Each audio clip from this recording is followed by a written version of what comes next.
ఈ 12 గంటలు ఈ వారాంతరం వరకు కష్టపడండి.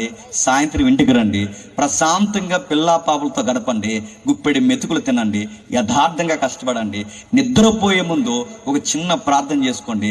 దేవునికి మీరు కృతజ్ఞతాస్తుతులు చెప్పండి. దేవా, నువ్వు కాచి కాపాడవు గనకే ఇంకా నా రెక్కాడుతుంది, నా డొక్కలు నిండుతున్నాయి, నా బిడ్డలు గుప్పిడి మెతుకులు తింటున్నారు, నా భార్య నచ్చిన ఆహారం తినగలుగుతుంది, ఆమెకు కావలసిన సమయానికి ఒక బట్ట నేను కొనగలుగుతున్నాను.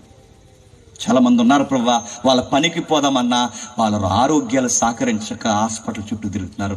నా రెక్కల కష్టాన్ని బలపరచావు, నా భార్యను దీవించావు, నా బిడ్డను దీవించావు. నీ కష్టపడిన కష్టాన్ని నా భార్య పిల్లలతో గుప్పుడు మెతుకులు తినగలుగుతున్నానని కంచం మీద కూర్చే ముందు, అన్నం తినే ముందు ప్రార్థన చేయి, నిద్రలోకి వెళ్ళే ముందు ప్రార్థన చేయి.